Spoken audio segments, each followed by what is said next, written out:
Ikhwatu iman hadirin rahimakumullah. Alhamdulillah dina dengan dia dina waktos ieu urang masih kene dipaparinan kasehatan, kesempatan tur kamampuan kanggo nuhonan salah sawios kewajiban urang nyaeta thalabul ilmi. Mudah-mudahan niat anu kapatri dina hate urang sing satras naimti go amardotillah oge lengkah urang di bumi masing-masing dugi ka ieu masjid dicatatkeun ku Allah Subhanahu wa taala janten amalan makbulan sekaligus ngajantenkeun kifarat ka dosa-dosa urang sadayana. Amin amin ya rabbal alamin. Ikhwatu iman hadirin jamaah rahimakumullah. Insyaallah dina waktos ayeuna dina dengat ayeuna urang cobi ngadugikeun hiji hal di mana hal eta anu kedah kurang kauningan. Enten di sisi lain ketika Allah Subhanahu wa taala ngagaduhan sifat rahmah kasih sayang ka urang sadayana, tapi di sisi lain oge aya sikap Allah Subhanahu wa taala anu kedah disikapi ku urang sadayana. Eta sikap Allah ka hambana teu aya lian poh eta teh dina urusan Allah, ada nabi dina iqauna nyaeta hukuman Allah, ada nabi dina urusan anu sanesna. Komo upami ninggal dina situasi kondisi dina waktos ayeuna ta pembahasan anu bade didugikeun teh sakumaha judul anu bade ku sadeta didugikeun. Nah eta salerasna mung inti anu bade didugikeunna engke eta mah pembahasanna ku sadeta didugikeunna di ba'da subuh dinten Ahad.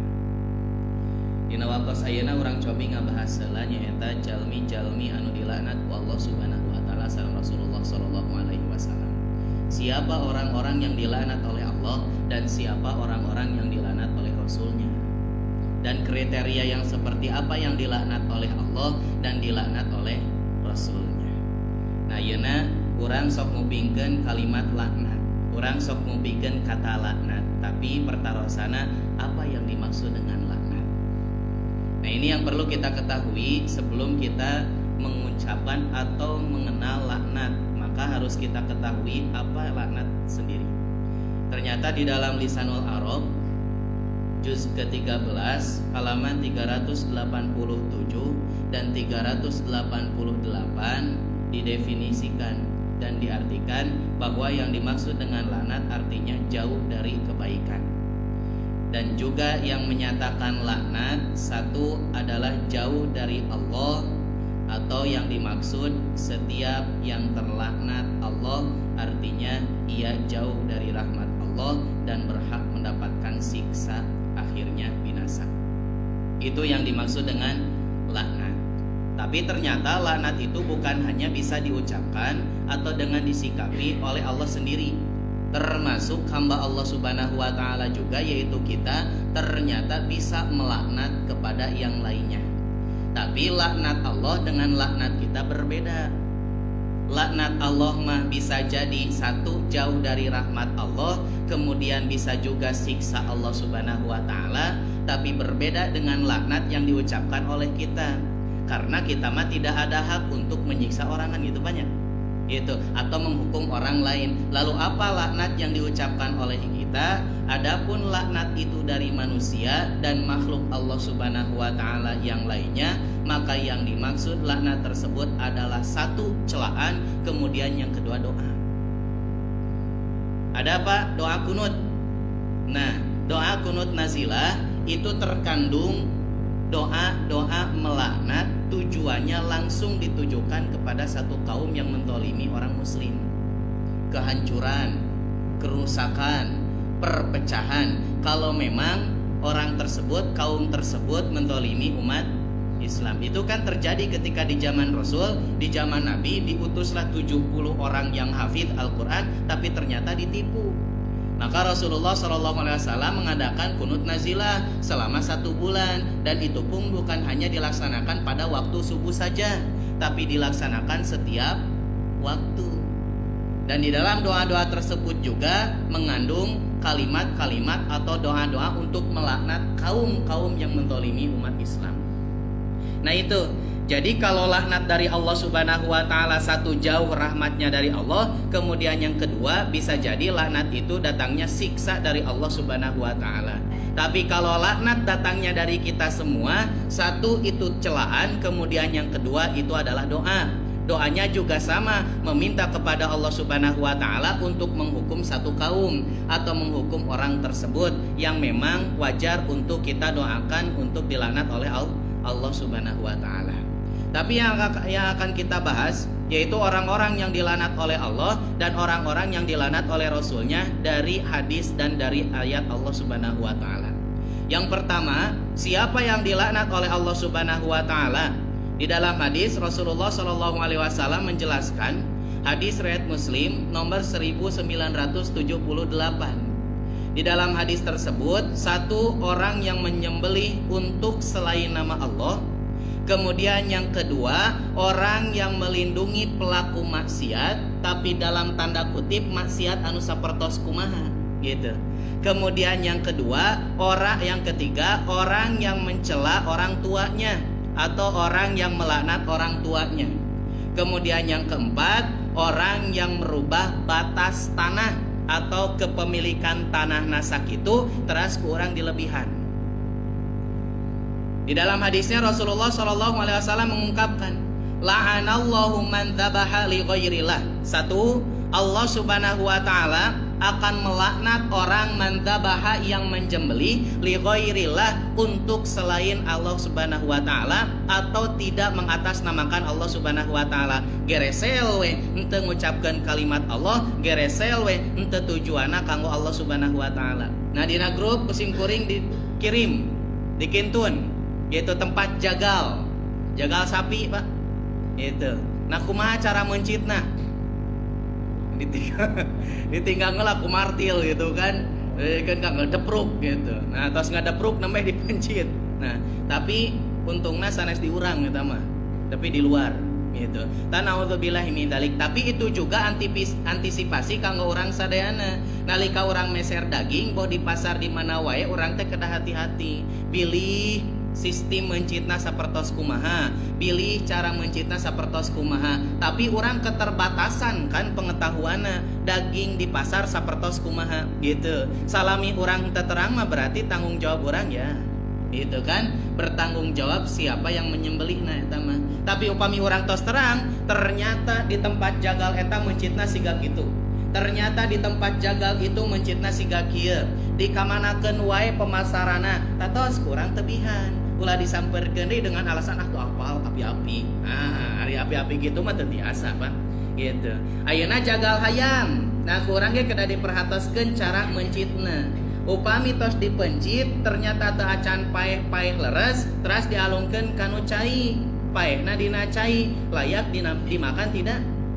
Tidak boleh. Kenapa? Karena matinya di dalam air, sehingga statusnya bukan jadi hewan sembelihan tapi bangkai, jadi mayyitun gitu kan, jadi bangkai, sehingga statusnya haram untuk dimakan. Kalebet urang, upami urang nuju mencit sayam Pak, mencit hayam kedah nganggo adab gitu. Upami mencit hayam hiji kan pesona kedah tajam, bade mencit naon wae oge ulah dugikeun ka urang mentolimi hewan yang akan kita sembeli. Nalika urang mencit hayam, teras hayamna dicepengan atanapi dilepaskeun. So, dasarna dicepengan dan dilepaskeun. Itu kan peda resep gerubuk-gerubuk. Boleh tidak? Nah, urang kedah aya adabna yaitu jantan adabna ulah dugikeun urang oge mentolimi hewan yang kita sembeli. Diusahakeun upami urang atos mencit tos dicepeng we. Atanapi upami ku urang alim dicepeng lebetkeun kanu karung. Saatosa dilebetkeun kanu karung urang angkat ulah disimpen di handap. Nah, dikhawatirkan apalagi ketika dilepaskan kemudian hayam terbanting-banting kaditu kadia, paehna sanes disebabkan karena disembelih karena terbanting oleh benda yang lain. Iya mah kehati-hatian, salah satu adab dalam menyembelih hewan gitu. Apalagi ini yaitu la'anallahu man dzabaha li ghairillah, menyembelih bukan atas nama Allah Subhanahu wa Ta'ala atau tujuannya bukan Allah untuk Allah Subhanahu wa Ta'ala. Nah ini yang harus kita perhatikan. Kemudian yang kedua kata Rasul, wala'anallahu man awa muhdisan. Dan orang yang akan dilaknat oleh Allah Subhanahu wa taala yaitu orang yang melindungi pelaku maksiat. Tapi yang harus kita perhatikan dalam hadis ini pelaku maksiat yang seperti apa? Ternyata kalimatnya bukan ma'asi, yaitu orang yang melakukan maksiat, tapi di dalam kalimatnya yaitu muhdisan. Pelaku maksiatnya pelaku maksiat tertentu, Pak. Muhdisan itu suatu urusan yang baru anu anyar. Gitu. Kalimatna muhdisan. Nangke aya korelasina sareng hadis anu sanes. Yang harus kita memang perlu penjelasan yang dimaksud dengan hadis muhdisan maksiat ini apa. Yang kedua kata Rasul man awa muhdisan, yaitu orang yang melindungi pelaku maksiat. Kemudian yang ketiga wala'anallahu man la'ana walidayhi, dan Allah Subhanahu wa taala akan melaknat orang yang melaknat kedua orang tuanya. Nanti ada pertanyaan dalam hadis, para sahabat bertanya kepada Rasul mengenai tentang dosa yang paling besar, yaitu melaknat kedua orang tua. Para sahabat bertanya, ya Rasul, bagaimana seorang anak bisa melaknat kedua orang tuanya? Nanti ada. Kemudian yang terakhir yaitu yang keempat, wala'anallahu man ghayyarul manar, orang yang melampaui atau melebihi batas tanahnya yang dimilikinya. Nah, orang kapungkur aya dina Facebook nganggo naon namina teh? Caption teh geuningan Pak, parkir lebih dari batas tanah. Gitu. Nah, itu salah satu contoh memang. Gitu. Itu kan. Nah, kan we cenah ada bagian solokan. Gitu. Tapi ternyata di dalam hadis ini perlu diperhatikan. Yang pertama tadi Pak, yaitu Allah Subhanahu wa taala akan melaknat orang yang menyembelih bukan karena atas nama Allah. Bagaimana kita memakannya? Tentu saja tidak boleh dan haram statusnya. Sebagaimana Allah Subhanahu wa taala menjelaskan dalam surat Al-An'am ayat 121. Kata Allah Subhanahu wa taala, "Wala ta'kulu mimma lam yudhkarismallahi." Janganlah kamu memakan binatang-binatang yang disembelih tidak disebut nama Allah Subhanahu wa taala ketika menyembelihnya. Wa innahu lafisqa, karena sesungguhnya perbuatan yang semacam itu adalah perbuatan yang fasik. Tidak boleh Pak. Tangke aya pertarosan kumaha upami orang dipasihan ku orang kafir bepencitan, bolehkah dimakan? Atau kemudian ketika kita disembelih atau menyembelih, tapi menyembelihnya lupa, ketika menyembelih tidak menyebut nama Allah, kumaha statusnya? Apakah boleh dimakan atau tidak? Satu, untuk orang kafir itu sudah jelas kita harus menjaga dan tidak perlu untuk memakannya.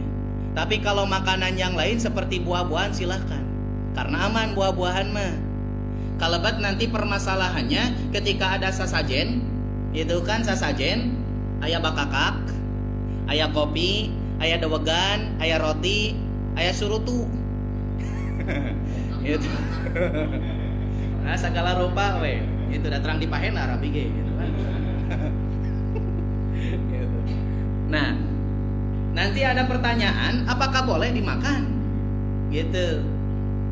Dalam satu pendapat, kalau sembelihannya itu tidak boleh dimakan karena jelas tujuannya bukan untuk Allah Subhanahu wa taala, tapi tujuannya untuk kemusyrikan. Tidak boleh. Tapi kalau yang lainnya seperti buah-buahan, nah, itu silakan dimakan. Karena apa? Karena dari pohon yang halal gitu. Kopi dimakan tidak? Dari resep menyatu. Gitu. Nah itu. Nah kemudian yang kedua, yaitu kalau datang dari orang kafir sudah jelas tidak perlu dimakan. Tapi bagaimana ketika kita menyembelih lalu lupa menyebutkan nama Allah? Itu boleh tidak dimakan. Nah kalau masih di orang Islam, ketika nanti dimakannya dalam hadis dijelaskan sebuah riwayat ada satu kaum datang kepada Rasulullah SAW menyampaikan, "Ya Rasul, aku mendapatkan hewan sembelihan, apakah aku harus memakannya atau tidak? Karena aku tidak tahu apakah menyembelihnya itu menyebut nama Allah ataukah tidak." Kemudian Rasul menyampaikan Bismillah, kemudian makanlah. Kemudian Siti Aisyah mengatakan karena orang yang menyembelihnya itu baru masuk Islam, gitu. Nah, berarti dalam hadis ini menyampaikan atau menjelaskan ketika penyembelihan itu dari Islam, orang Islam kemudian lupa dalam menyembelihnya tidak menyebutkan nama Allah, maka silahkan dimakan, Pak. Tapi sebelum dimakan menyebutkan nama Allah, yaitu Bismillah. Kemudian nanti apakah harus menyebutkan nama Allah ketika menyembelih? Para ulama semuanya sepakat untuk menyebutkan nama Allah Subhanahu wa taala ketika menyembelih hewan, yaitu tasmiyah, harus menyebutkan nama Allah Subhanahu wa taala. Baik itu bismillahi Allahu akbar atau bismillahirrahmanirrahim, silahkan. Gitu. Karena itu syarat agar penyembelihan kita menjadi halal. Itu. Kemudian yang kedua yaitu wala'anallahu man awa muhdisan, yaitu Allah Subhanahu wa taala akan melaknat orang yang melindungi pelaku maksiat. Tapi pertanyaannya, pelaku maksiat yang seperti apa di dalam hadis ini? Ternyata kalimatnya bukan kalimat ma'asi, orang yang melakukan maksiat, tapi di dalam hadis ini menyatakan Rasul muhdisan, dalam arti yang lain yaitu perkara yang baru atau sesuatu yang baru di dalam agama. Dalam istilah kita dikenal dengan bid'ah. Di dalam hadis Rasulullah SAW dijelaskan dalam hadis yang lain, Inna asdaqal hadits kitabullah, sebenar-benar ucapan, sebenar-benar perkataan yaitu kitab Allah Subhanahu wa taala. Wa ahsanal huda hadyu Muhammadin sallallahu alaihi wasallam, dan sebaik-baik petunjuk yaitu petunjuk Nabi Muhammad sallallahu alaihi wasallam. Kemudian kata Rasul, wa syarrul umuri muhdatsatuha, dan seburuk-buruk perkara yaitu sesuatu yang baru, muhdatsatuha, perkara yang baru. Wa kullu muhdatsatin, dan setiap perkara itu bid'atun, bid'ah. Wa kullu bid'atin dolalah, dan setiap perkara bid'ah itu adalah sesat. Wa kullu dolalatin finnar, dan setiap kesesatan itu tempatnya di neraka. Ternyata semua para ulama sepakat yang dimaksud dengan bid'ah, istilah bid'ah itu ditunjukkan kepada amalan ibadah, Pak. Ketika amalan ibadah itu dulu tidak ada tuntunan, tidak ada contoh, dan tidak ada dalil dari Rasulullah SAW, kemudian di hari kemudian ada, maka itu adalah bid'ah. Jadi semua para ulama sepakat bid'ah itu istilahnya untuk agama, bukan untuk benda yang lain. Ayeuna aya anu nyebutkeun ngaji adan pakai speaker bid'ah. Bapak angkat ngaos ka masjid nganggo sapeda bid'ah. Da di Rasul mah teu aya sapeda, aya oge onta gitu. Bapak angkat ngaos nganggo mobil ka Bandung gitu, bid'ah. Nah, da kapungkur mah teu aya kendaraan bermotor, aya oge kendaraan bermodal. Gitu. Nah, ternyata di dalam risalah yaitu kitab Usul Fiqih Imam Syafi'i dijelaskan dalam urusan keduniaan muamalah itu bukan bid'ah tapi maslahatul mursalah. Silahkan dibuka lagi kitabnya. Jadi kieu Pak, bid'ah teh secara logikana kieu. Upami di Rasul ngaayakeun ulang tahun, mungkin tidak. Di zaman Rasul hoyong ngaayakeun ulang tahun, mungkin tidak. Mungkin.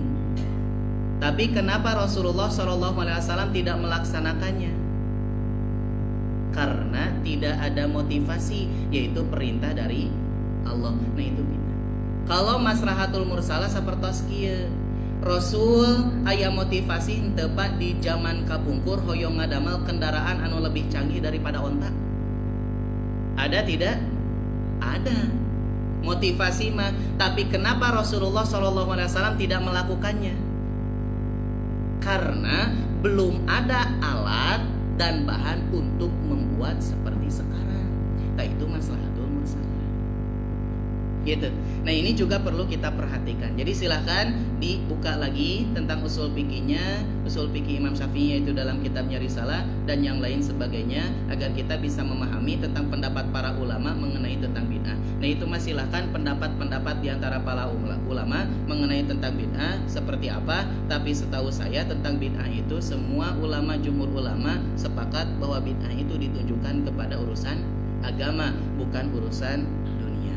Nah di sini Allah Subhanahu wa taala Rasulullah menyampaikan man wala'anallahu man awa muhdisan.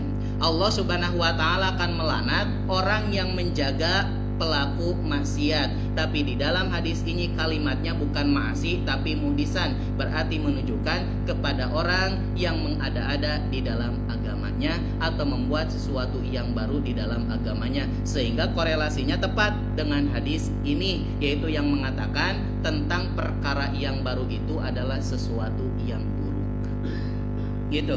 Nah itu ditunjukkan kepada agama. Kemudian yang ketiga, kata Rasulullah SAW, Allah Subhanahu wa taala akan melaknat anak yang melaknat orang tuanya. Di dalam hadis ternyata disampaikan oleh Rasulullah SAW, hadis ini diterima dari Ibnu Amr radhiyallahu anhuma, semoga Allah meridhai kepada keduanya, ayahnya dan anaknya. Qala, ia berkata, qala Rasulullah SAW, Rasulullah SAW bersabda, inna min akbaril kabairi an yal'anar rajulu walidai. Kata Rasul, bahwasannya di antara dosa-dosa besar, yaitu salah satunya an yal'anar rajulu walidai, seorang anak yang melaknat kedua orang tuanya. Kemudian para sahabat bertanya, kila ya Rasulullah, wa kaifa yal'anur rajulu walidayhi? Ya Rasul, bagaimana seorang anak bisa melaknat kedua orang tuanya? Kemudian Rasul menyampaikan, qala yasabbur rajulu abar rajuli fayasubbu abahu wa yasubbu ummuhu.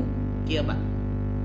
Murang kali tiasa ngalaknat sepuhna teh, upami murang kali eta ngagogoreng murang kali batur, teras batur ngagogoreng kolot janten kieu, murang kali ngagogoreng kolot baturna, teras baturna ngagogoreng kolotna. Nah itu ngalaknat gitu. Janten kade urang kedah naon mete ngajarkeun ka murang kali teh pilih heureuy, ternyata itu teh salah satu amalan melaknat orang tuanya. Jadi ketika seorang anak heureuy gitu, bapak maneh mah jontor gitu kan, gitu hidup segala rupana gitu kan. Nah contoh siga gitu. Nah ternyata baturna oge sami gitu, ngagogoreng kolotna. Nah itulah amalan seorang anak bisa melaknat orang tuanya tanpa sadar. Nah ini berarti tugas orang sadayana gitu, selaku sepuh gitu. Dari sepuh memual mungkin tuh hari bapak-bapak masih kene sok itu isi ayah keur ngambek ke batur gitu kan, bapak maneh mah bolotot gitu. Nah itu salah satu ternyata kata Rasul, seorang anak melaknat kedua orang tuanya, yaitu karena dia menjelek-jelekan orang tua orang lain, kemudian orang lain menjelekkan orang tua kita. Nah disitulah kita melaknat orang tua. Dan kata Rasul, wala'anallahu man la'ana walidai. Allah Subhanahu wa ta'ala akan melaknat orang yang melaknat kedua orang tuanya. Kemudian yang keempat, yang tadi kata Rasulullah SAW, wala'anallahu man ghayyarul manar. Allah akan melaknat orang yang melebihi batas tanahnya. Ayeuna mah kurang tos ka biasa pahami gitu. Jantan hak tanah orang sakitu tapi kurang di langkungan. Keun dasa senti teu nanaon meureun ade. Gitu. Ditagih ku Allah Subhanahu wa taala di akhirat. Itu yang pertama Pak di dalam hadis Rasulullah SAW, orang yang dilaknat oleh Allah Subhanahu wa taala. Kemudian yang kedua, siapa yang dilaknat oleh Allah Subhanahu wa taala? Yaitu orang yang mengonsumsi sesuatu yang memabukkan dan menjadi penyokongnya. Di dalam hadis Rasulullah Shallallahu Alaihi Wasallam menyampaikan, an Anas bin Malikin qala la'ana Rasulullah Shallallahu Alaihi Wasallam fil khamri asyaratan. Rasulullah Shallallahu Alaihi Wasallam melaknat dalam khamr 10 hal. Naon hungkul anu kahiji asiroha yang memerasnya. Yang kedua wa mu'tasiroha yang mengambil hasil rasanya. Yang ketiga wasyaribaha yang meminumnya. Kemudian yang keempat wahamilaha yang mendistribusikannya. Kemudian yang kelima wal mihmulatu ilai yang memesannya. Yang keempat wasakiyaha yang keenam wasakiyaha yang menuangkannya. Gitu. Ayo nuka kenapa? Nuangkeun hungkul. Ada abi mah teu ngaleut.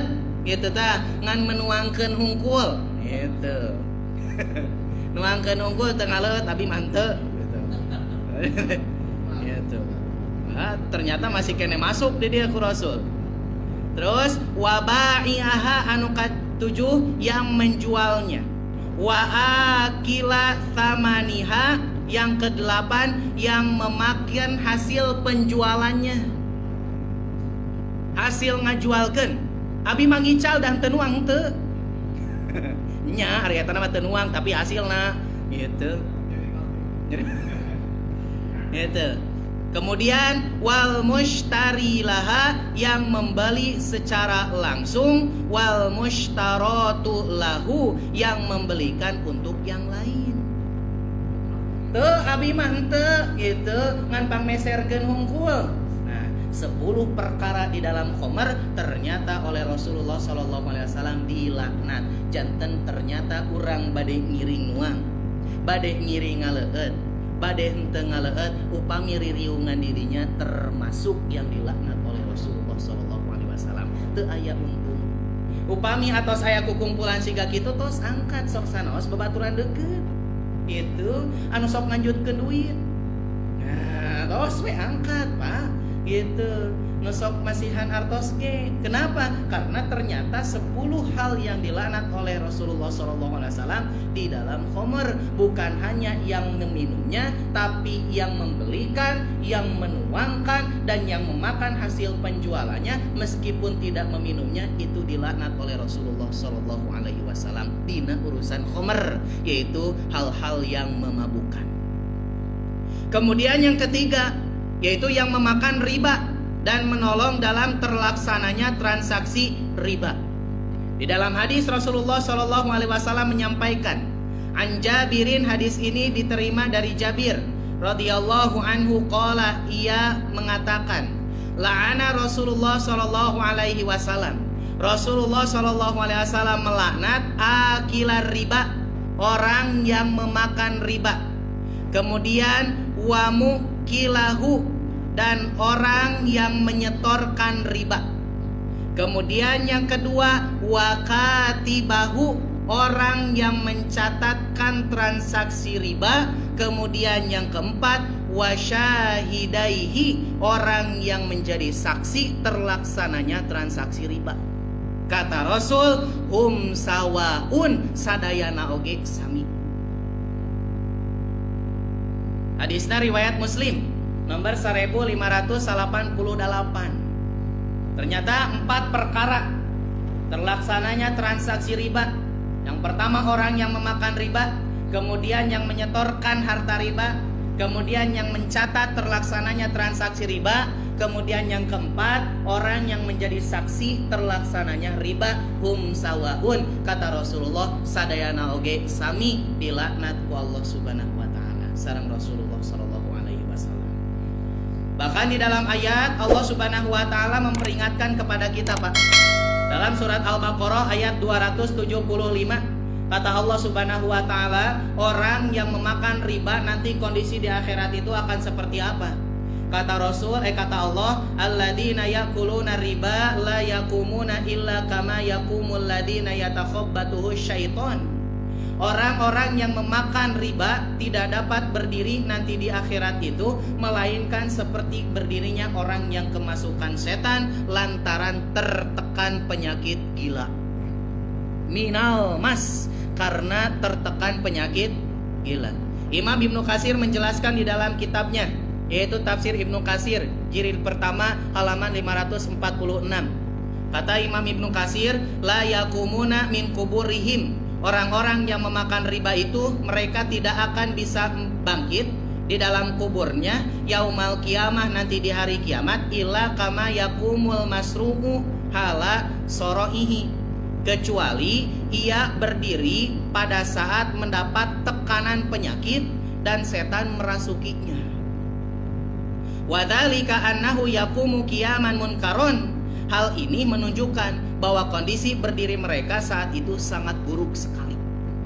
Goreng, Pak. Itu berat. Kenapa? Karena memakan hasil riba. Imam Ibnu Abbas, sahabat Ibnu Abbas mengatakan, akilur riba yub'atsu yaumal qiyamah majnunan yuhnaku. Kata Ibnu Abbas bahwa orang yang memakan riba pada hari kiamat itu majnunan, seperti orang gila, yuhnaku, dan tercekik. Gitu. Berarti anu dimaksud ya takhobbatu syaiton itu diibaratkan maksudnya yaitu seperti orang gila. Itu stres karena penyakit tertentu. Itu kan kurang tiasa katinggal. Upami jalmi anu gaduh panyawatna panyawat stres gitu.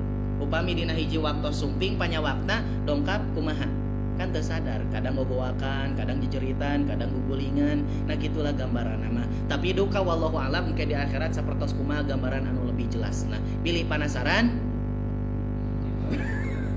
Nah, pamitos penat mungkin tinggal itu wartosan. Nah, dina perkara riba ternyata ada satu kaidah di dalam Majmu'atul Fatawa halaman 533 dijelaskan Imam Ibnu Taimiyah, kullu qardin jaron manfaatan fahuwa riba. Setiap utang piutang yang mendatangkan kemanfaatan atau keuntungan maka itu adalah riba. Kullu qardin jaron manfaatan fahuwa riba. Setiap utang piutang yang mendatangkan keuntungan fahuwa riba, maka itu adalah riba. Nambutkeun artos karerencangan puntennya uihna kedah dilangkungan dibatikan. Dalam utang piutang mengambil keuntungan itu tidak boleh, diharamkan oleh Allah Subhanahu wa taala. Wa ahallallahul bai, yang dihalalkan oleh Allah Subhanahu wa taala yaitu jual beli gitu. Upami jual beli barang mah silahkan kita membatikan dari hasil penjualan kita, itu boleh. Tapi di dalam utang piutang itu tidak bisa mengambil keuntungan karena itu adalah riba. Termasuk gadai, Pak. Gitu. Kade ngagadekeun barang. Aya jalmi anu ngagadekeun barang ka urang sadayana, itu tidak boleh mengambil keuntungan dari barang yang digadaikan. Gitu. Tidak boleh, hukumnya haram. Gadai syariah. Gitu. Ayeuna upami aya nu ngagadekeun ka urang sadayana motor, kurang dianggo motorna, kumaha hukumna, boleh tidak? Tidak boleh. Sampai kita mendapatkan manfaat dari motor tersebut, bisa mendapatkan keuntungan, kecuali nanti ada akad susulan gitu. Kuno gaduna teh atuh lebar eta motor teh gitu, disimpan wae bilih awan sampai mangga. Itu beda lagi. Bukan? Pemiti awal tahu ya satu langkung jelas ada mah gitu. Jadi tekagok gitu. Tapi kalau tidak ada akadnya, itu kan ketika transaksi gadai itu hanya menggadaikan saja barangnya, ya sudah, kita tidak ada hak untuk memakai barang yang digadaikan kepada kita.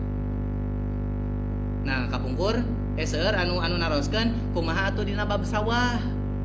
Di kapung mah seueur anu ngagadekeun siga kitu. Gitu. Salami ada akad susulan silakan gitu. Ketika orang yang punyanya itu mengatakan, eta urus we sawah mah lebar gitu kan, daripada balak itu nyatos kurang mah gitu kan jago gitu.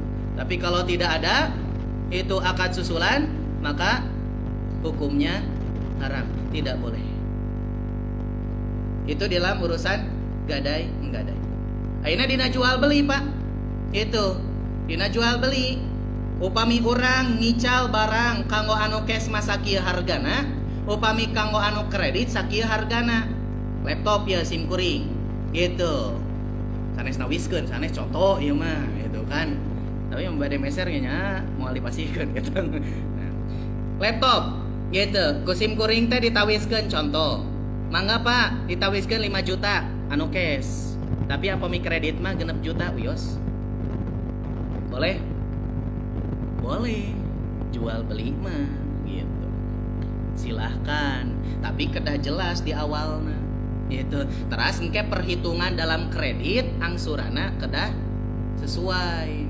Dugikeun ka rengsena gitu. Tos rengse teh oh nya geuningan hitunganna 6 juta tos beres. Gitu. Jadi harus jelas. Jual beli oge sami tangkena syarat-syarat jual beli kan teu sebatas antarodin hungkul gitu. Nyata saling ridho. Kan itu upami tos saling ridho, terasa sesuai syariat, tidak menyalahi dan tidak ada unsur riba, silahkan. Gitu. Sah jual beli. Kemudian yang keempat, orang yang memberi suap dan yang menerima suap yang dilaknat oleh Allah Subhanahu wa taala dan Rasulullah sallallahu alaihi wasallam. Di dalam hadis Rasulullah sallallahu alaihi wasallam menyampaikan, An Abdillah ibni Amr, dari Abdullah bin Amr qala, ia berkata, la'ana Rasulullah sallallahu alaihi wasallam ar-rashi wal murtashi. Rasulullah melaknat orang yang menyuap dan yang disuap. Di dalam hadis yang lain kalimatnya ar-rashi wal murtashi finnar. Yang menyuap dan yang disuap di neraka. Panganten disuap, cing atuh maharna tong mahal-mahal teuing. Oh eta mah silih suapan. Teu konek. Eleh ku kolot. Nah itu. Yang keempat, orang yang memberi suap dan yang menerima suap. Gitu. Abi mah dasanes nyogok ieu mah mung masihan we hungkul, nu penting mah murang kali lebat we. Nah, boleh tidak? Sama we gitu kan. Sami wae gitu. Itu teh nyuap teu apal nyuap mah nyogok. So.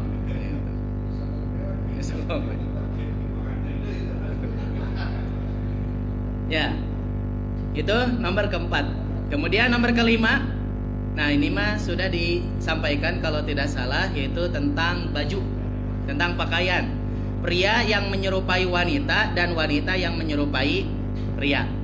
Ini dilaknat oleh Rasul. Jadi tidak boleh bapak-bapak memakai pakaian perempuan sehingga menyerupai wanita, itu tidak boleh. Termasuk perempuan juga memakai pakaian pria sehingga terlihat seperti laki-laki, dandanan dan gayanya itu tidak boleh. Haram dan dilaknat oleh Rasulullah sallallahu alaihi wasallam. Kemudian yang terakhir yaitu orang yang menyambung rambut dan yang bertato. Dilaknat oleh Rasulullah sallallahu alaihi wasallam. Kata Rasul dalam hadis, la'anal wasilata wal mustausilata. Allah melaknat perempuan yang menyambung rambut dan yang meminta disambungkan rambutnya. Anu nyambungkan sareng anu nyuhunkeun disambungkeun sami dilaknat ku Allah Subhanahu wa taala. Kemudian kumaha? Wal washimata wal mustaushimata. Dan begitu pula perempuan yang meminta untuk ditato dan yang mentatonya sama. Anu nato sareng anu ditato itu dilaknat oleh Rasulullah sallallahu alaihi wasallam dan Allah Subhanahu wa taala. Ayeuna kumaha Pak? Upami ditatona tos terlanjur. Gitu, karena memang memiliki masa kelam, masa gelap gulita, dina kondisi emang can sadar. Gitu. Tapi teras tobat. Apakah harus dihapus tatonya? Dihapus na oge disetrika deui. Wah, di disetrika mah ulah. Gitu. Kenapa? Karena mendolimi. Gitu. Tapi yang penting silahkan bertobat kepada Allah Subhanahu wa taala, tapi dengan sebenar-benar tobat. Sehingga dengan keteguhan hati tidak akan kembali lagi dengan perbuatan yang dulu. Maka oleh Allah Subhanahu wa taala pasti akan diterima tobatnya. Nah, itulah yang dimaksud dengan taubatan nasuha. Tapi kalau hari ini tobat, ternyata besok masih melakukan kemaksiatan, bukti bahwa tobat kita belum diterima oleh Allah Subhanahu wa taala, dan itu tidak akan jadi penghapus dosa. Gitu. Nah, coel sambal gitu kan. Kan siga rujak kan. Nalika orang ngarujak seueuhan, aduh lada ngeunah coel deui kan gitu. Nah, itu tidak akan diterima taubatnya oleh Allah Subhanahu wa taala. Karena yang dimaksud dengan taubatan nasuha dengan keteguhan hati dan dengan lisan dan dengan anggota badan menyetujui bahwa tidak akan lagi melakukan dosa yang kemarin. Termasuk tato. Silahkan ayeuna tato bingung sawak-awak jeung rarai-rarai Pak gitu kan. Ku tato hukum kalau memang tujuannya benar-benar taubat kepada Allah Subhanahu wa taala, selama tidak ada alat untuk menghapus tato kecuali yang lainnya yaitu ayeuna. Tapi ayeuna ayanya. Nah, lasar deui gitu. Tapi kalau memang lebih ringan itu kumahanya rasanya. Gitu kan. Gitu. Tapi upami ku setrika malah nya ulah dugikeun gitu nya. Ku setrika mah da kaduruk atuh. Gitu. Sareng janten sanes sae deui kanu kulitna oge kalah janten tapakan. Ayeuna komo upami saawak-awak tato hungkul, kabayang disetrika. Itu sareng rarai-raraina oge. Gitu. Boro-boro rek tobat atuh dititah kitu mah. Gitu kan reuas. Jadi silakan ketika punya tato kalau memang tidak akan lagi kembali untuk melakukan hal-hal yang dilakukan dulu, yaitu silahkan bertobat kepada Allah Subhanahu wa taala karena kesempatan sebelum oleh Allah Subhanahu wa taala dicabut. Karena ketika dicabut, maka tidak ada lagi kesempatan untuk kita semua bertobat kepada Allah Subhanahu wa taala. Yaitu innallaha yaqbalu taubata 'abdihi malam yuwargir. Allah itu akan menerima taubat gor-goro yuwargiru sebelum ruh ada di tenggorokan. Maka taubat kita akan diterima oleh Allah Subhanahu wa taala. Tsumma yatubuna min qarib. Cepat-cepat bertobat kepada Allah, faulaika yatubullahu alaihim. Maka kata Allah mereka akan diterima tobatnya oleh Allah Subhanahu wa taala. Nah, itu Pak beberapa hadis dan ayat yang disampaikan oleh Allah Subhanahu wa taala dan Rasulullah sallallahu alaihi wasallam mengenai orang-orang yang dilaknat oleh Allah Subhanahu wa taala. Maka ini harus jadi perhatian kepada kita semua, terutama dalam kondisi saat ini. Ini harus jadi perhatian bagi kita semua tentang perkara-perkara kehidupan kita. Karena Allah Subhanahu wa taala ketika melaknat kita, maka Allah Subhanahu wa taala bukan tujuannya hanya mengingatkan saja kalau sudah melaknat, tapi itu datangnya siksaan dari Allah Subhanahu wa taala dan jauh dari rahmat Allah Subhanahu wa taala. Kalau sudah jauh dari rahmat Allah Subhanahu wa taala, boro-boro urang hoyong nyuhunkeun ka Allah Subhanahu wa taala naon wae darupina mah Allah Subhanahu wa taala moal. Eta panginten anu kedah urang diperhatoskeun sabaraha hal anu ngeunaan Allah Subhanahu wa taala ngalaknat urang sadaya. Cek apa? Ya.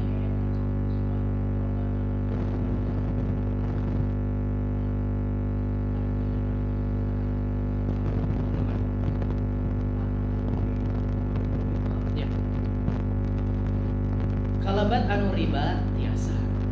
Selama Pak dosa itu akan diterima, akan diampuni oleh Allah Subhanahu wa taala selama tidak melakukan kemusyrikan. Karena dosa musyrik itu berat untuk ditobati, berat untuk diterima oleh Allah Subhanahu wa taala tobatnya.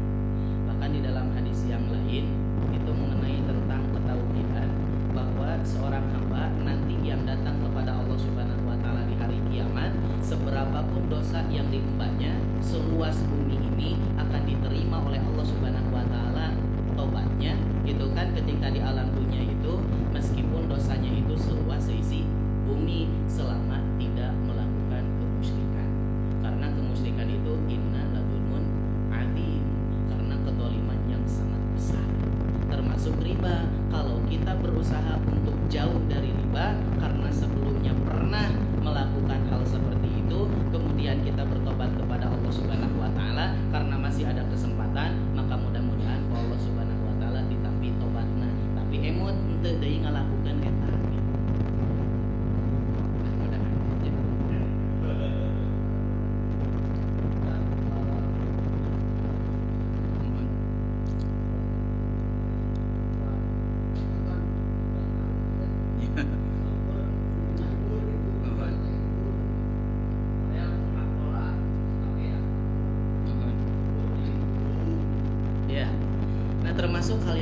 itu karena Rasul tidak menjelaskan di dalam hadisnya kecuali hiburan. Kan gitu. Pedah hiburan jadi dibolehkan tidak, menyerupai dalam kondisi apapun, waktu apapun, ketika disengaja itu tidak boleh, dilaknat oleh Rasulullah SAW, haram hukumnya gitu. Jadi tidak bisa. Nah makanya untuk acara Agustusan diusahakan, sudah Pak dirubah saja. Ini dalam hukum Islam. Kalau Allah Subhanahu wa Ta'ala dan Rasulnya sudah memakai laknat, berarti itu bukan sudah dosa biasa, tapi bisa jadi dikategorikan dosa besar. Karena kalaupun Rasul hanya dosa biasa mah mau dugikeun kanggo laknat. Karena Rasul sudah melaknat, berarti itu dikategorikan sebagai, bisa jadi kategorinya dosa yang besar gitu. Jadi ini kehati-hatian untuk kita semua, termasuk laki-laki ataupun perempuan di acara-acara ibu-ibu gitu kan, pak kasep-kasep gitu. Nah tetap tidak boleh, hati-hati gitu. Ayeuna kan aya nganggo sorban ibu-ibu teh di kumisan, di janggotan, tidak boleh gitu. Nah itu, jadi jangan, hati-hatilah untuk kita semua. Nah anu kabayang kusim kurima anu digentos kelamina itu menyerupai saja itu sudah dilaknat, apalagi merubah kelaminnya. Kabayang dina seluruh hidup nate gitu. Kayak dugikan ke pertanggungjawaban di Allah Subhanahu wa Ta'ala. Kalaupun sekarang ternyata kondisinya kaya, nah itu mah bukan rahmat dan rizki dari Allah, tapi naon? Istidraj, sungkunan di Allah Subhanahu wa Ta'ala. Kan diurang ge ayanya gitu. Anu ngarobi kelamina pamegat jantan istri, menyerupai wae tidak boleh, apalagi merubah gitu, merubah fisik, menghias oge teu kenging ku tato gitu kan, tidak boleh, apalagi dirubah fisik kita semua gitu. Pak, seni anu mana anu lebih indah daripada seni Allah? Teu aya atuh Pak, anu lebih indah daripada seni Allah gitu. Ayeuna keindahan dalam tubuh kita naon anu kirang sehingga natoan dirina. Cobi. So, aya teu ciptaan jalmi anu tiasa leherna siga kieu. Leueur. Aya teu pananganna nu siga kieu. Aya teu nu ramo-ramona siga kieu. Aya teu anu socana siga burilek-burilek gitu kan. So, aya teu anu naon namina teh tiasa hirup, tiasa nyarios, aya suaraan tapi teu nganggo listrik. Ada tidak orang yang bisa menciptakan? Kan tidak ada. Upami orang imut kadinya da moal atuh ngahias diri itu kan ku tato itu kan, atau menyerupai atau merubah gitu, pasti orang bakal syukuran ke Allah Subhanahu wa Ta'ala. Upami orang keras ngimutan diri orang sadayana yang ciptaan Allah tidak ada tandingannya sama sekali gitu. Kalau penciptaan Allah, ciptaan Allah mah luar biasa. Nalika orang nyeker Pak sampean ngaipisan ngandelan atuh jadi naon kasanggalun gitu. Tapi upami senal ciptaan manusia kurang dianggo salami-lami ngaipisan ngandelan. Nah ciptaan jalmi sareng ciptaan Allah mah benten jauh. Nah teu aya tandinganna, teu aya persamaanna sama sekali. Keindahan di dalam tubuh kita ini adalah kesempurnaan yang diberikan oleh Allah Subhanahu wa Ta'ala kepada kita semuanya. Laqad khalaqnal insana fi ahsani taqwim, bahwa manusia itu sebaik-baik ciptaan yang diciptakan oleh Allah Subhanahu wa Ta'ala. Nah itu penginten Pak, cekap mudah-mudahan aya guna sareng manfaatna. Hapunten anu kasuhun pilih aya kalepatan atanapi cariosan anu henteu sapakodo sareng mana, tanapi dina ngadugikeun materi kirang adab sareng akhlakna, kakirangan nukap tapi simuri larasna di Allah Subhanahu wa Ta'ala. Aqulu qouli hadza wa astaghfirullah li wa lakum. Assalamualaikum warahmatullahi wabarakatuh.